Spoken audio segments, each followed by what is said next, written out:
Bonjour YouTube, puisque maintenant vous êtes beaucoup de gens à me suivre et je vous en remercie, voilà.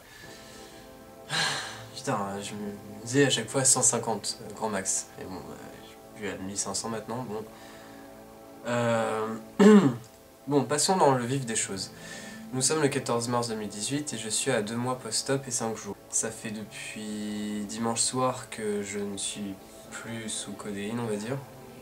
Et je commence à en chier ma race, pour parler un peu vulgairement. Je vais pas vous mentir, hein, toujours pas, je suis un peu dans le creux de la dépression, puisque ça fait, ouais, ça va faire 2 mois et demi, le 25 ça fera 2 mois et demi que je suis en arrêt maladie, et je suis passé vraiment par toutes les phases, hein. Au début c'était du tramadol, donc ça c'était vraiment le pire, ensuite c'était du Lyrica, c'était pas mieux, hein. C'était vraiment l'exact opposé du tramadol au niveau du comportement, puisque ça me rendait hyperactif. Et finalement, bah, par chance, j'ai pris rendez-vous avec mon médecin traitant dans le patelin d'où je viens, qui est genre à 5 heures de route de Caen, bref. Et il se trouve que ce médecin-là connaît très bien le Lyrica parce que lui-même a été sous Lyrica pour les problèmes de dos, etc. Et du coup, il m'avait conseillé de la codéine. Du coup, et je suis sous ce truc-là depuis 2 semaines environ. Donc dès que j'aurai le temps, je ferai une vidéo spéciale pour tous les antalgiques, en fait, tous les effets d'antalgiques, sachant que là je suis toujours pas dans mon état normal, mais les douleurs commencent à revenir, où c'est genre extrêmement sensible, et juste le fait de passer ma main là c'est pas possible, donc ça me saoule parce que je peux plus travailler. Je commence à douter par rapport à la fac, je sais pas si je vais pouvoir obtenir cette licence, sachant que je suis dans la capacité totale de travailler. Je sais qu'il y a des personnes à qui ça fait rien, les antalgiques. J'ai eu des commentaires comme quoi le tramadol, ça leur faisait absolument rien, c'était nickel, sauf que bah, ce qu'il faut savoir c'est que bah, ça dépend vraiment de chaque personne, c'est vraiment le truc le plus imprévisible, le tramadol et tout ce qui est dérivé morphinique et opiacé. Il faut pas considérer la chose comme bénigne, c'est quand même un dérivé d'opiacé, et du coup, même si le métabolisme de certains digère absolument bien la molécule, d'autres, comme moi, ça passe pas. Enfin, déjà là, je suis vraiment content de ne pas être fini aux urgences après une seule prise, parce que ouais, j'ai entendu dire qu'il y avait des trucs comme ça, où il y avait des vomissements, des pertes de conscience, des choses comme ça. Je sais pas, j'en ai peut-être parlé dans une autre vidéo de ce truc là, mais en tout cas voilà. Donc niveau douleur, ça va en s'arrangeant, on va dire. Je prends de la codéine le moins souvent possible, et j'ai revu mon médecin traitant sur Caen pour qu'elle me refasse un arrêt de travail il y a une semaine pile poil en fait. Et elle me demandait de... Enfin il y a une semaine, non c'était vendredi dernier du coup, enfin il y a moins d'une semaine. Et du coup elle me disait, vendredi là, donc dans 2 jours, il faudra arrêter la codéine. L'ordonnance qu'elle m'a refaite pour la codéine et du Doliprane, etc., je l'ai pas reprise parce que finalement en fait j'ai retrouvé une boîte, parce que j'en consomme vraiment très... j'essaie d'en consommer le moins possible. Là je suis à genre... ouais, recomprimer tous les 2 jours, enfin vraiment le moins possible, parce que je peux juste pas travailler, parce que j'oublie constamment ce que je fais. Niveau relations sociales, on n'en parle même pas. Je me suis empêché moi-même de voir des gens parce que bah ils peuvent être blessés ou quoi, ou susceptibles, parce que j'oublie certaines de nos conversations. En fait, en vrai, j'oublie 90% des conversations que j'ai avec les gens parce que les antalgiques. Mais du coup voilà. C'est un truc qui commence à vraiment me saouler, parce que j'étais vraiment sûr et certain que ça allait se remettre en 2 semaines, que j'allais être OP, frais, heureux, et la vie, voilà, c'est tout. J'ai revu mon plasticien fin février. C'était assez expéditif, on s'est vu 10 minutes, un quart d'heure, et ouais, je lui ai vraiment demandé mais est-ce que c'est normal, combien de temps ça va durer, etc. Ça c'était avant que je sois sous codéine, donc j'étais encore sous Lyrica, et le Lyrica c'était vraiment une dose tout à fait légère et supportable ou quoi, mais quand on est intolérant à tout type d'antalgique ou quoi, qu'on est extrêmement sensible comme moi, bah j'aurais jamais imaginé que je serais aussi sensible à ce point là en fait, et c'est vraiment le truc qui me casse les couilles. Du coup voilà.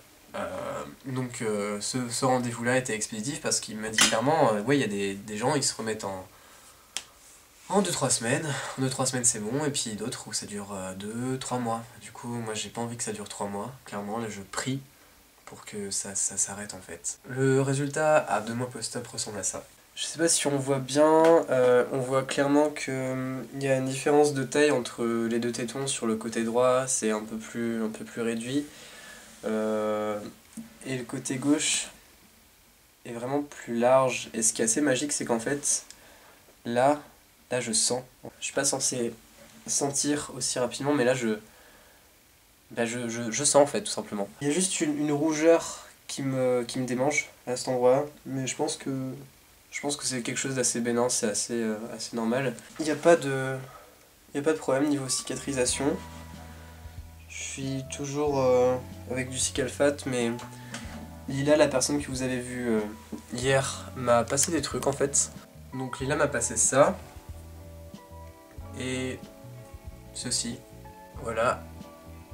Je pense que je vais essayer celui-là parce que... ouais. C'est pas un truc qu'on m'a demandé, enfin qu'on m'a prescrit sur ordonnance, hein. C'est un truc que Lila m'a donné. Le Cicalfate ça coûte quand même 10,80 le tube, et j'en mettais beaucoup. Et là en fait c'est un truc post-opératoire qu'elle a eu pour une de ses opérations, donc bah je pense que je peux faire confiance. Et c'est sûrement un truc qui est pas... enfin qui doit pas être remboursé, qui peut-être se prend pas sur... enfin sans ordonnance. Je reprécise d'ailleurs pour le Cicalfate, oui effectivement ça se prend sans ordonnance, c'est juste que je me suis rappelé ensuite qu'il y avait tout un truc avec ça, c'est que à ce moment-là à la pharmacie, bah vu que j'étais sous antalgique et que j'oubliais tout constamment, bah forcément j'ai oublié ce qu'il fallait prendre. Donc c'est là qu'ils ont dû appeler le service du CHU, etc. pour voir en fait. Et du coup ouais, c'est un truc qui est accessible à tous puisque en fait c'est juste de la crème cicatrisante. Aussi ce que j'ai dit par rapport aux 3 semaines où ça se résorbait en 3 semaines, j'avais mal compris parce que je comprends tout mal. C'est les cicatrices en fait, c'est clairement les cicatrices. Pour ce qui est du liquide odémique, ça prend 6 mois. Il y a un truc que j'ai vraiment envie de faire, c'est aller à la piscine. Parce que ça fait quand même 5 ans que j'y suis pas allé. Et sauf que j'appréhende un peu le regard des autres, puisque j'ai des cicatrices un peu grosses quoi. Ouais, j'ai un peu dégueulasse quand même. Mais ce que je trouve assez fou aussi, c'est que du coup quand je touche le téton, ça réagit en fait. C'est genre... parce que dans la plupart des opérations, c'est mort quoi. Donc là c'est carrément cool.